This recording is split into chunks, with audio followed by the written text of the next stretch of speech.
Hello YouTube and welcome to Total War Attila. Today I'm going to be taking a quick look at the Longbeards culture pack.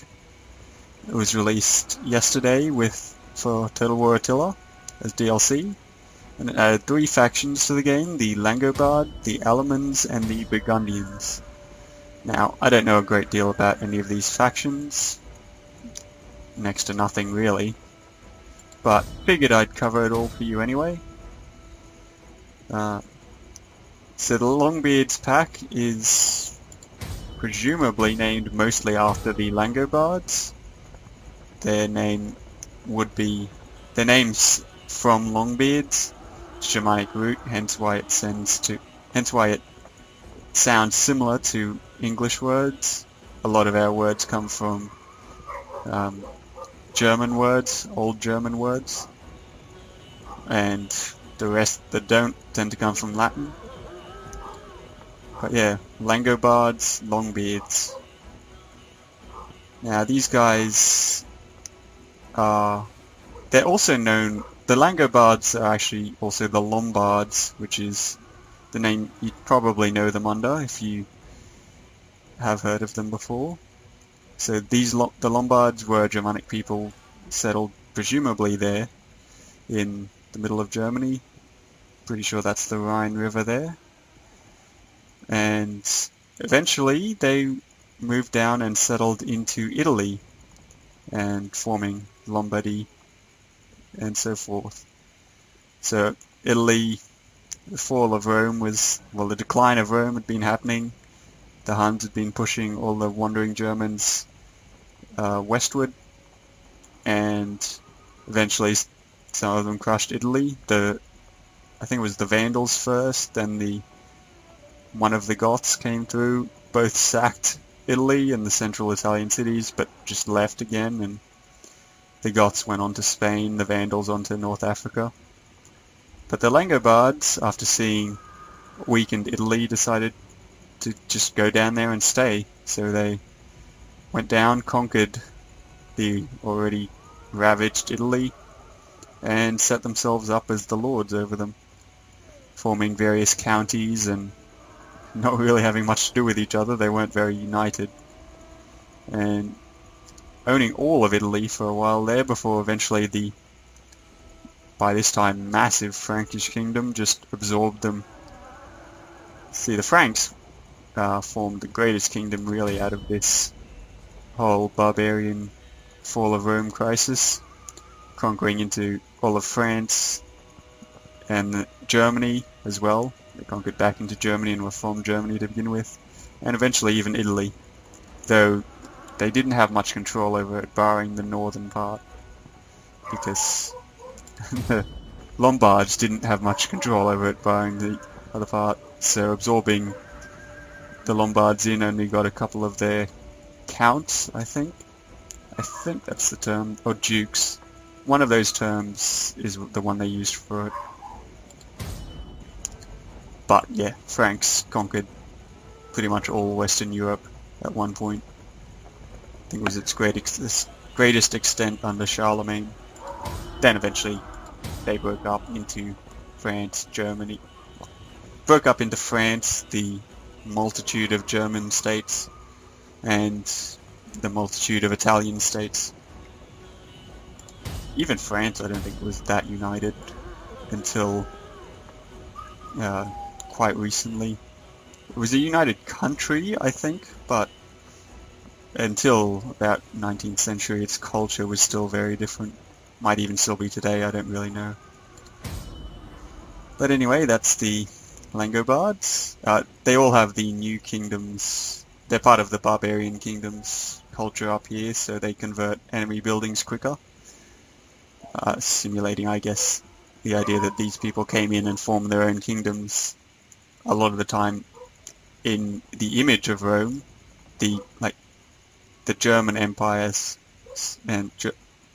or the German political arrangement arising in the Middle Ages was called the Holy Roman Empire, despite being really none of those things. It was heretical by the Catholic Church. It was not Roman, it was German. and it wasn't really an empire because it was a collection of city-states that weren't too united. But anyway, getting sidetracked. So yeah, the Lombards, and they're unique. These guys all have pretty cool, unique abilities actually. That's something they've really done in Attila. They got very interesting abilities for the factions, and all the factions play very differently. It is a very fun game for the campaign Attila. So theirs is they get doubled unit replenishment when taking on troops post-battle. So a feature I really like in Attila that they've changed from Rome is that one of your options after defeating an army is to take any willing recruits from their army into your rank, which just replenishes your troops a little bit. But I did really like that because in Rome 2 your options were kill everyone, enslave everyone, or release them. None of which was particularly great. I mean, I'd like to enslave the people, but they caused so much public order issues that it wasn't worth it, so you'd end up just having to slaughter everyone post-battle. So this is a much more... well, it's a feature I enjoy much better, role-playing wise. So yeah, these guys get double that, which will be a pretty big number. It's normally 5 to 10%, so presumably they get 10 to 20% or more.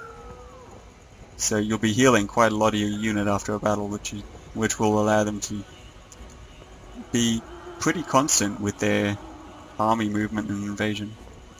And their other ability is that they get 10 unit morale when fighting against armies of other religions. So they're Germanic paganism to start with, so Rome would be really the only one they fight at the minute, and the hordes, they're normally Aryan Christian. So, and I think there might be some Celtic pagan factions that arise, like Gaul and stuff. But of course, in Attila, you can just convert your religion anytime you have the required percentage of your population following it. So, what I plan to do when I start a campaign with these guys is go down invade down towards Italy, eventually convert to Latin Christianity, and then just conquer back up into Germany. So yeah, plus 10 unit morale it's pretty decent. So your morale is 30 to 60-ish in this game, pretty standard. And so plus 10 is a decent extra percentage there. Anyway, that's the Lombards or Lombards. The next is the Alamans, and I'll show you a bit of them in this video too, probably, because well, I know the most about them. But yeah, these guys are also Germanic peoples, obviously. All these cultures are Germanic. These guys, I'm not sure how exactly they relate to the Suebi, the older Roman sort of, not Roman, the older German confederation. So the Suebi weren't actually a people group per se, weren't a nation, but they were a confederacy of various other people groups like the Marcomanni and the Chatti and others, I think, were in them. But yeah, they were the dominant confederation during Roman times. And the Alamans are either a late addition to them from this region here, or they are migrants from Suebi nations into this region here, later invaders. And that area is... I've forgotten what it's called. But the area of Germany they're in there is named after Suebi. And these guys considered themselves a sort of successor for the Suebi. In terms of empire building and so forth, these guys, along with the Burgundians, didn't really do all that well for that. So they were great enemies of the Romans, and raided and tried to invade them often, but they didn't have a great deal of success, and kind of just ended up staying where they are until eventually the burgeoning Frankish kingdom absorbed them. They have pretty good abilities in this though, and they'll be a big threat to the Romans this time around. They have one of their abilities down here is plus 15 melee attack versus Romans for every unit in the army, which is a very big bonus in Attila. And so even their early units, and they have some pretty good infantry units too, they'll be pretty damaging to the Romans. The Romans are still very tough infantry, very high armor and defense, and that seems to pay out quite well for them. But these guys that's a big bonus against them, and will definitely allow a well-led Alamans to conquer into Roman territory. The Alamans, also the Alamani, is they might not have expanded too much, but they became well known enough to give name to the German peoples and so forth. Like the French called them as far as I know, the French called Germany Alemania, and I think Italians might also name them after the Alamans, or I don't really know who, but a few of the other countries around called Germany Alamant. There's something related to the Alamans. So they did leave that mark on history.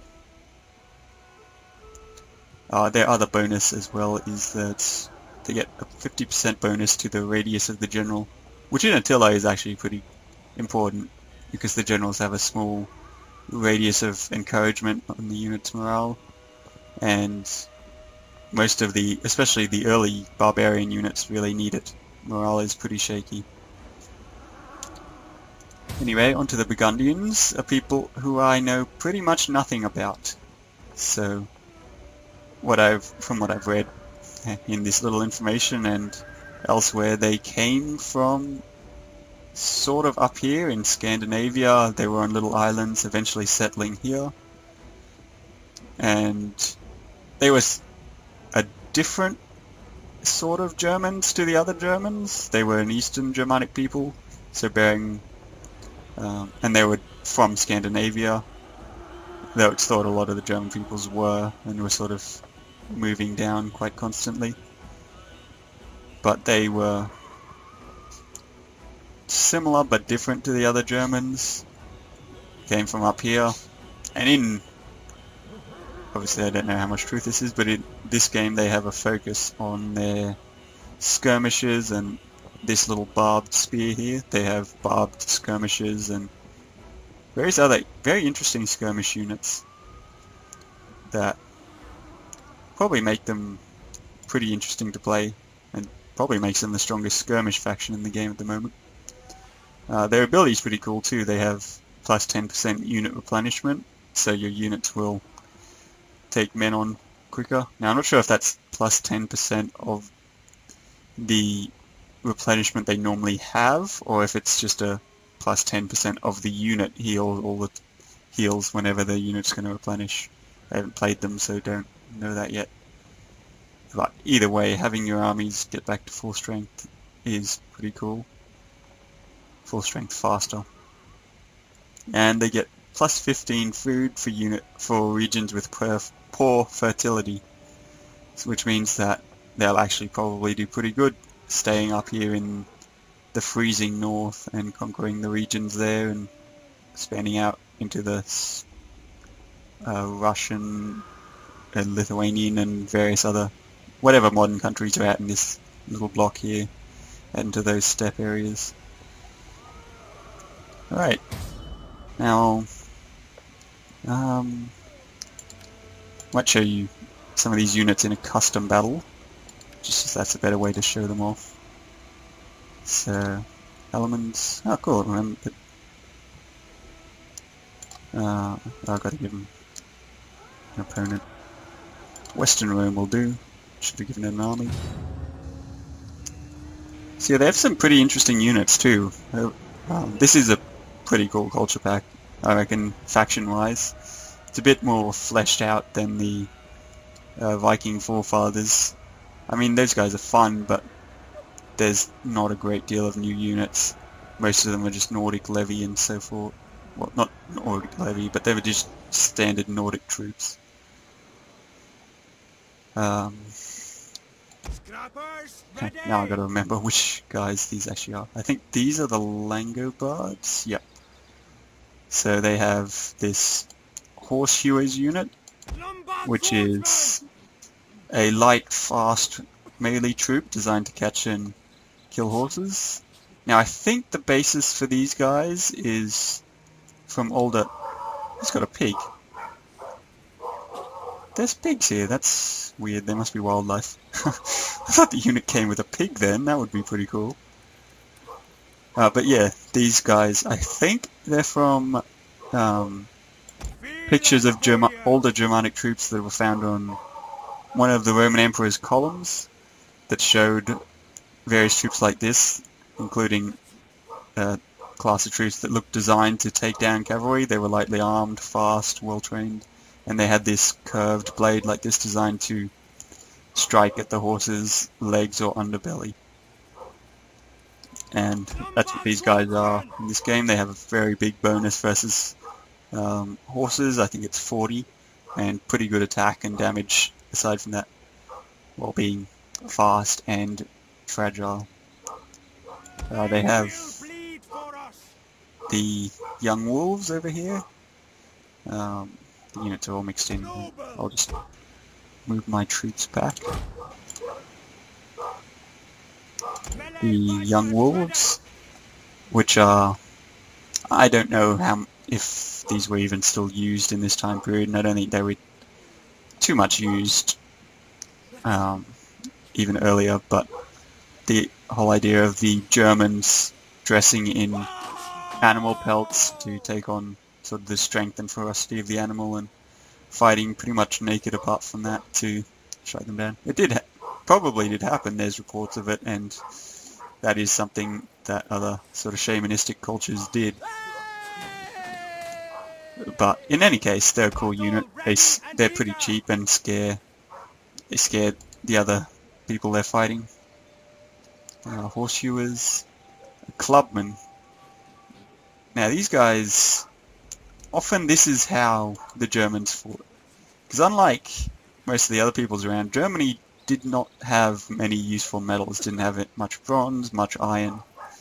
So the Germans, unlike say the Gauls and the Britons who had a ton and could make swordsmen very easily, the Iberians had even more, hence why they were almost all swordsmen. These guys had to stick mostly to weapons that used less metal.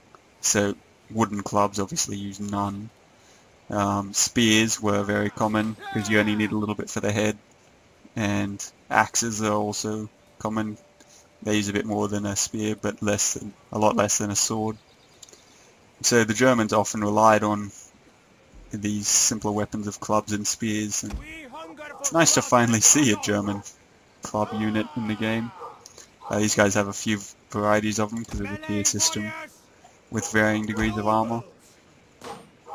The nobles, they're just the modern Germanic ones. And then there's their elite unit, which is a sort of, I guess it's their sort of equivalent to a holy warrior. So it's a berserker. Their main god of the Lombards is Godon, at least according to this. And yes, if you're wondering, the word god is from the German. Yeah, it's from German. So god is the German word for a god, as far as I know. Or Gott. It's double T. Sorry if you can hear the dogs, they're going pretty crazy back behind me. Might just shut the window on them. Alright, so yeah, as I was saying, these are the guys who... they're a berserker unit and have some very nice stats. And so the idea is that they were the chosen of the god, wanted to fight ferociously for him and did not fear pain or death because their god was with them. Alright, on to the other units now. So we have oh, they've changed the army on me. I had the armies set up so that everyone would have their unique units, but looks like someone doesn't. Oh well. The Burgundians here, this is one of their unique units. It's a skirmisher with a barbed spear, a barbed throwing spear. They also have explosive damage for their units, so they do area of effect damage, which is interesting. I wonder what the historical basis for that is, whether the barbed points on the spear sort of were prone to shattering when they hit shields or something, creating shrapnel and so forth. But I don't really know. Because that sort of thing sounds far-fetched, but that sort of thing did happen. For example, the Francisca, the throwing axe that the Franks are named after, it's not actually very good as a throwing axe, but the advantage it does have is that when it hits the ground, it bounces like crazy and can go pretty much anywhere. So you throw these things in amongst these tightly massed groups of people, and it's almost like throwing a grenade in the middle of them. Not with the same effect to everyone, but it could just strike down anyone in that vicinity. These guys are standing nice and close. They're nothing interesting, it's this other ones. They also have these special warhounds. I keep meaning to look into warhounds, see how much dogs were actually used in battle and so forth. I'll talk about that in some later episode, I guess. Because I like using them for my Iceni campaigns in Rome 2. They have mounted axe horsemen. Now, I don't know too much about Burgundian horsemen, but I do like their axe designs here. One thing that the Creative Assembly's done really nicely in Rome 2 and in the game too is the weapon designs. They're very well based on examples of weapons that we have from the time period, especially Rome 2. But that is also a rather early axe design from the sort of Germans and northern German peoples. Over here we have someone's unique unit. I can't remember who it is. Don't really know anything about it. It's a javelin cavalry, but a very expensive one. Alright, here's the other Burgundian unit, scattershot hurlers. So these guys will sling out 3 sling stones per shot, which, these guys have pretty interesting skirmishes, but I'm not sure how much historicity there is behind it. Because obviously, you throw out 3 sling stones in one throw and your accuracy is pretty much gone. Your sling stones would probably have to be lighter. You couldn't throw with the same force otherwise, and which is reflected in their missile damage here. They do less than a normal slinger. But in any case, could have happened. I mean, a sling is just a strip of material that you stick rocks in. Though very effective for doing that, though. They were pretty equal to bows in range and lethality, while being far simpler to use, and really that you just sort of use it as a extension to your throw. So you just throw something as you would throw a ball, but with the sling that extends the lever of your arm.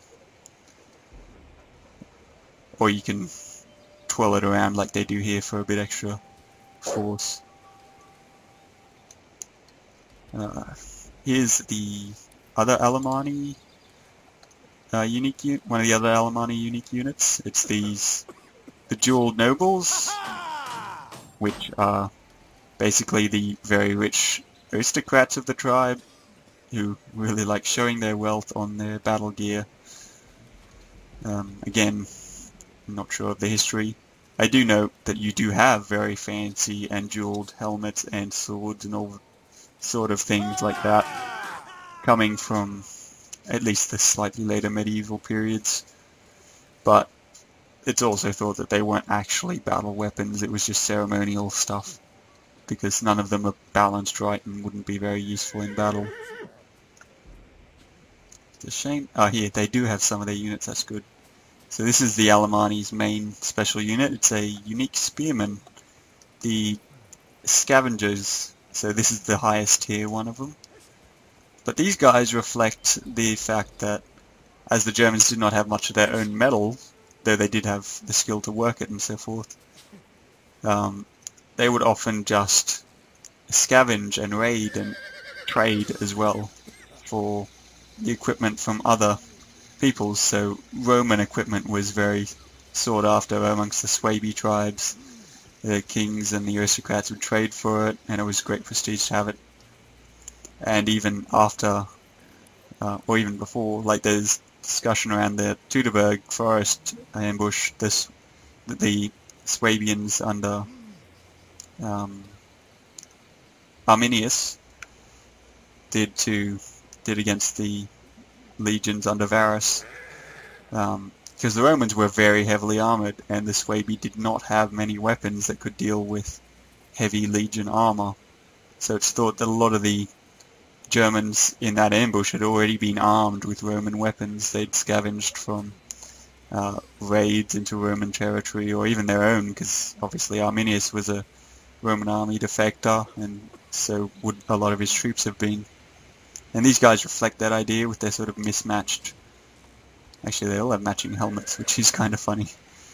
But their armor and so forth is quite mismatched, and just sort of reflects the idea that these guys have just sort of taken what they could get from the dead. And I think that's about all the units I can talk about. Oh, we got the two-handed axeman here. Again, I like the actual axe that they use, realistic to the period, and I also like that it's realistically sized and proportioned, which battle axes normally aren't. So you'll notice it's a bit hard to notice, especially on the video, but it's a very thin head there. These battle axes weren't big and heavy. They were, because you can't effectively use a big heavy weapon. Melee fighting is a lot more about speed than it is about strength. Strength plays little to no part in it, beyond being able to actually hold and use your weapon fast. So the axes in these big two-handed axes were very thin, hammered out. It was a small bit of metal hammered out really thin, and these guys show that here. Your big double-handed thick axes that you often see in fantasy and so forth. And yeah, here we have another Burgundian unit with the big barb on their lances. It's an interesting, again, don't know the history, but a lance like that would be quite devastating, but it would be single use, because obviously the barb is designed so that it goes into the body of whatever you're attacking with it, in this case other people, and won't come out. So that's why barbs are often used for fishing and so forth, because you want to be able to rule the fish in, whereas normally you'll just have a clean edge for hunting on land or war on land.